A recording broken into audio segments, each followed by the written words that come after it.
Kalibangan site in Rajasthan, which uses bricks similar to the ones we found in this excavation site.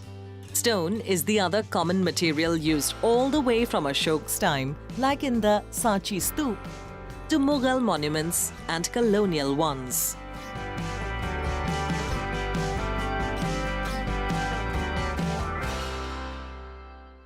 Let us now head back to Varanasi and look at some other factors that help in the growth and survival of a city.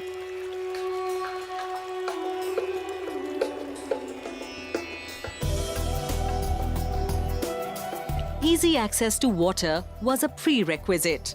And so it's not surprising that many ancient cities were located on the banks of a river. Like Varanasi, which was situated on the west bank of the holy river Ganga. If one looks at the river alongside Varanasi, it forms a semicircular shape. This made it suitable for anchoring boats that would have come in for trading purposes. The defining feature of the Varanasi waterline are the ghats. These steep ghats are now used as public spaces, for rituals and for cremations.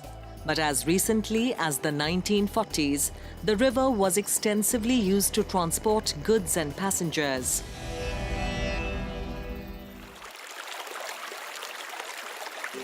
There are 84 ghats on the urban edge.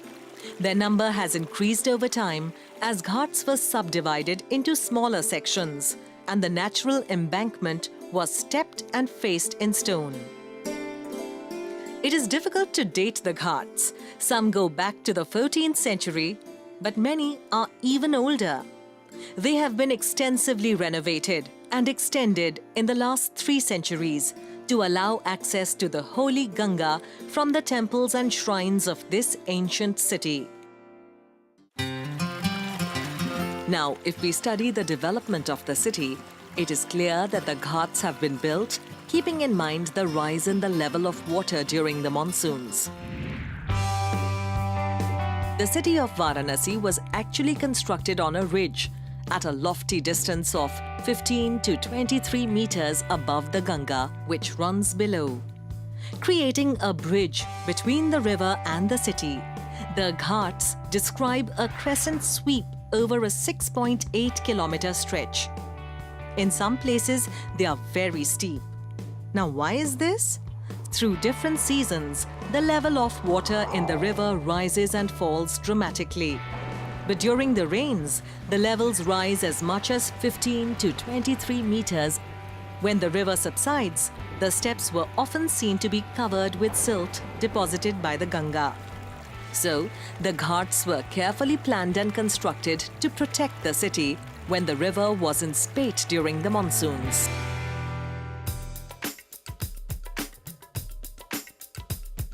Now, each ghat boasts of a slightly varying architectural style. They are lined by temples and other public buildings, old houses, pavilions, kunds, tanks, streets and plazas. These wide landings are always packed with residents, pilgrims, mourners, priests and tourists, making them a place to worship, bathe and to cremate the dead. Now let us take a slight diversion from Varanasi to see how other cities were built around the river.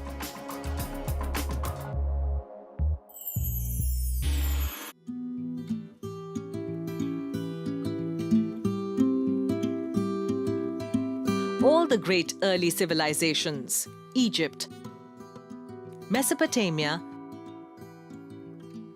and the Harappan or Indus Valley civilization. Often the way water sources were tapped helped the growth or the fall of a city or civilization.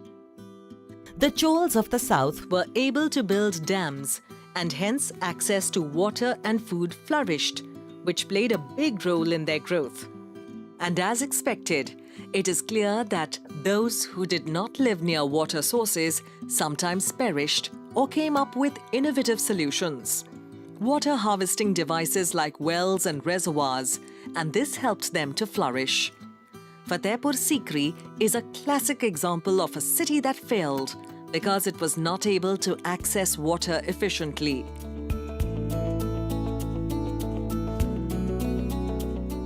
Let's explore that in a little more detail.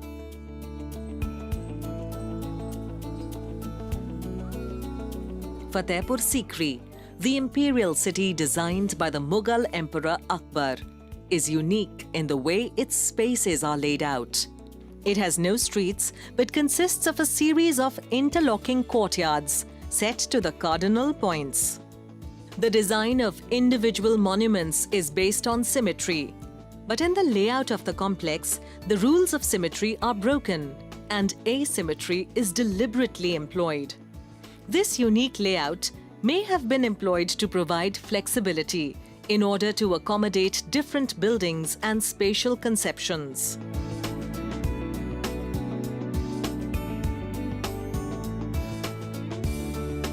But in spite of its stunning layout, this city was abandoned in 1595 AD.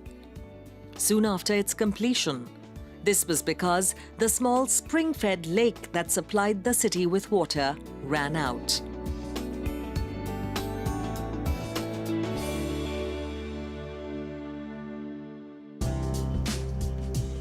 From Fatehpur, let's move to another planned city, Lutyens, Delhi, the last construction project of the British in India. This remains one of the supreme achievements of British architecture in any period of history and is considered as one of the most elegant and sophisticated urban landscapes anywhere in the world. Let's explore the genesis of this area, often considered the eighth city of Delhi. On December 15, 1911, King George V and Queen Mary laid the foundation stone for New Delhi, the new capital of British India.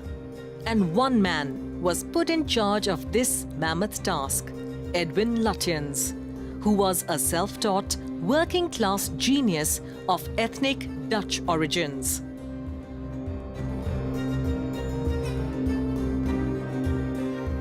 After winning the commission to construct the new capital, Lutyens was presented with the biggest architectural opportunity offered to any British architect since his hero, Sir Christopher Wren, set about rebuilding London after the Great Fire. The construction of the new city was an epic project, involving no less than 29,000 labourers.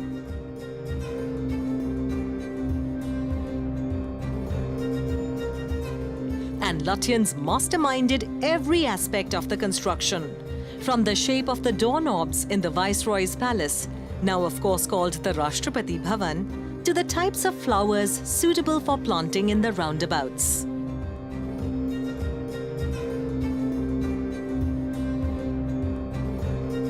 Let's look at some key aspects of the city plan.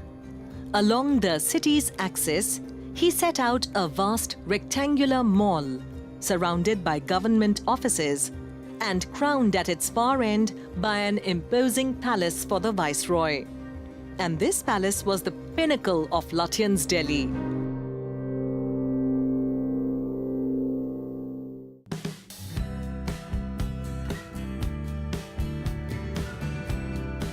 Lord Hardinge chose Raisina Hill as the ideal location for the Viceroy's palace. The first feature of the palatial building that catches a viewer's eye is the colossal dome surmounted on the colonnaded front facade, inspired by the Stoop at Sanchi, according to architectural scholars, and not by Pantheon Rome, as Lutyens had declared it to be. The giant dome, measuring 22.8 meters in diameter, becomes visible from afar when one begins to walk towards the place from India Gate or the Parliament House. The Rashtrapati Bhavan is flanked by the north and south blocks on either side, which were designed by his friend Sir Herbert Baker. Baker designed these in an Indo-Saracenic revival style, where he incorporated Mughal and Rajasthani architectural style and motifs into a classic layout. Baker also helped build Rashtrapati Bhavan, and together they designed the Parliament House, built with indigenous Indian materials and by Indian labour. The overall architecture of the building shows strong Indian tradition and plenty of Indian symbols.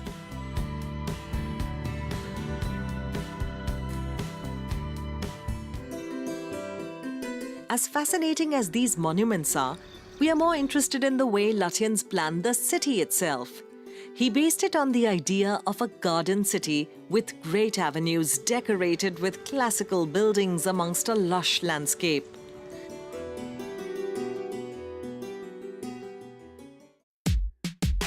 Three major visual corridors dominated the layout, linking the governmental district with three other important monuments in the city: Jama Masjid,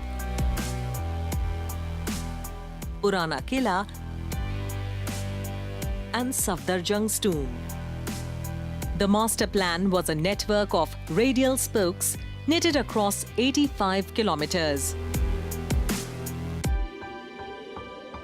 It is interesting to note that Lutyens had initially designed all the streets to cross at right angles, like New York. However, Lord Hardinge told him of the dust storms that sweep the city and insisted on roundabouts and hedges and trees to break the wind. He asked Lutyens to turn for inspiration to Paris, Rome, and Washington. And so, the roads eventually converged at hexagonal nodes. The entire plan reflects Lutyens' passion for geometric symmetry, showcased by the sequences of triangles and hexagons, sightlines and axes. Lutyens' plan is remarkable for the generous green space, watercourses, and the integration of trees and flower beds into the existing landscape. The avenues were kept very wide to create a majestic feeling.